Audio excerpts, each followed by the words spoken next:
Hello and welcome to Crystal Masterclass. Although today it's going to be about singing bowls. I have several different sizes and each one, well, the technique is basically the same. I don't know if you can see this little bit of circle of light down on like right here. That is my guides showing up. And I've attempted to have it not show up quite so much, but they are insistent. So as a girlfriend of mine would say, there you have it. All right. One of the things that about a singing bowl, no matter the size, you don't want to cup it like so. You want to have your hand, I'm going to move over to the side, more like so. So you're balancing the bowl no matter the size, okay? Not this way, because you actually stop the vibration that you will be creating when you're playing on the rim. So it's more of a this way, right? Open hand so that it sits in, there we go, sorry, sits in the cup of your hand, but you're not gripping it. Okay, let me show you another size. So this one is flat on the bottom rather than rounded or more flat. So it's a little bit easier, and still you don't want to grip it. You just want to hold it in your hand like so. All right. And then there's one other set that has one that's larger than this, but this will do for today. Okay, so again, see how my fingers are not curved around it, but the bowl is sitting in or on my hand. All right. The larger the bowl, the more you go around the edge. And this is the tricky part for some people.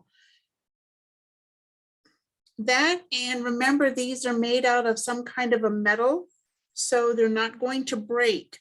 And you want to go around the rim quickly for the small ones, and you want to press hard, because if you just go around the edge lightly,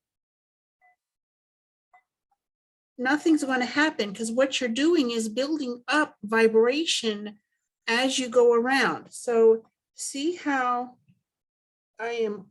it's not here, it's there on the edge, right here. And the smaller the bowl,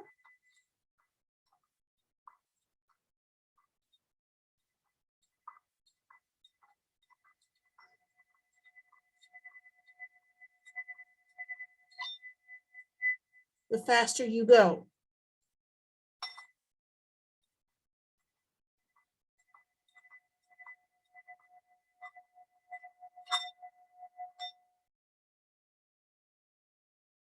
Have a little bit of an issue getting it started, you can tap it. But see, it's still right here on the edge. That's what's important. This is a style that works for me, and when I teach others to do it that way, not here, but here, okay?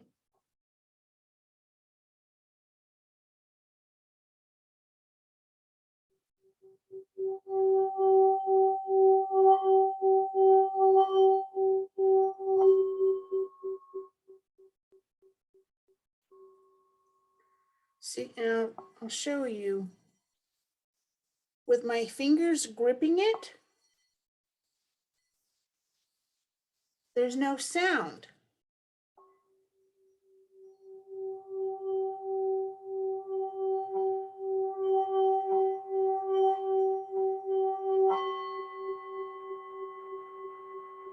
Each bowl, no matter the size, so if I had 3 bowls this same size, of this same shape and design, each one would sound a little bit different.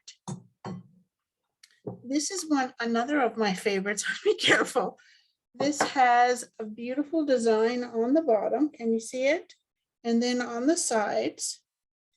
And then This is my 5 Buddhas bowl. Can you see the inside? There, I think. There we go. Isn't that pretty? I love this one. I love all of them. Get to be careful because they are energy. I don't want anyone to feel slighted. And yes, they are beings to me. As everything is energy and energy is everything, why not, right? Okay, so again, not this way, but just having your hand open flat and on the edge right here. So if you have a little bit of a trouble,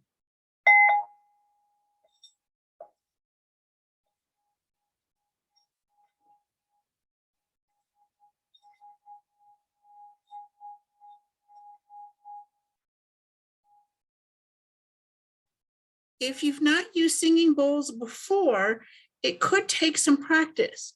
This is the very first singing bowl I ever got. And I want to show you, I think you can see maybe down here. Let's see, can you see the eyes? Look at that design, isn't that gorgeous? Get back here a little bit. This one is very subtle and it has lotus blossom design on the inside here and that beautiful design in the center. This was the first bowl I ever got. A friend ordered it for me offline because back in the day, I didn't know how to do that. We're talking like, 15, 18 years ago. I had no idea how to do any of those things. So it took me a while to learn how to play a singing bowl, much less this one. And if you haven't touched your singing bowl, if you have 1 or 2 or 3 or however many, and you haven't played them or worked with them, it could take a little bit to get it going again so that your energies and the bowl's energies reconnect. So this one, again, my fingers are not cupping it. It's just like so.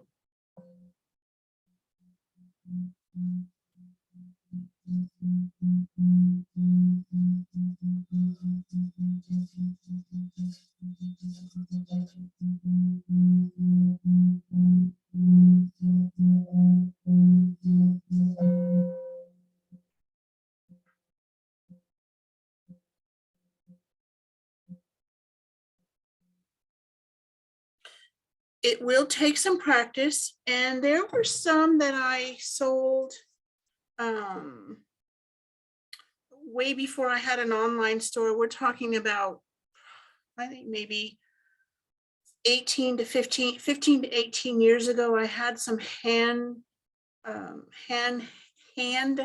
hammered bowls, and they were about this size. And interestingly enough, they wouldn't play for everyone. And it would only play for the person that it wanted to go with, which I felt was very interesting, kind of like a crystal and its energies. They only want to be with specific people, which kind of makes sense. So let me just play the larger one time more, because as the bowl gets bigger, you don't have to do anything. You get to press harder. You can see how often I've been using this particular striker.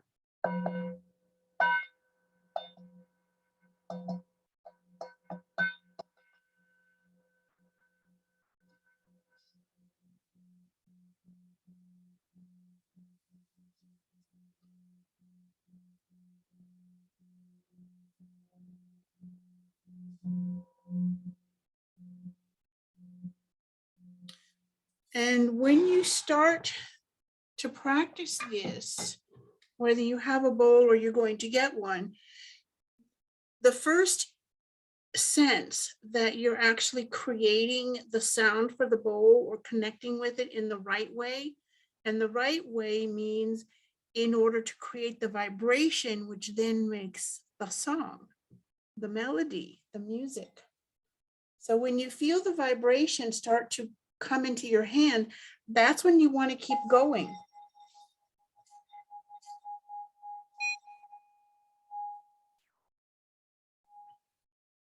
And these are some of the very same bowls that we've been using during our full moon meditations. So thank you. Namaste. And we'll see you next time. Yes, right. Next time, we will work with singing bowls, and then we will share with you what it is they do for you, how they can help you, more than just having a beautiful sound and looking really, really pretty. So namaste. Have an amazing day, beautiful soul.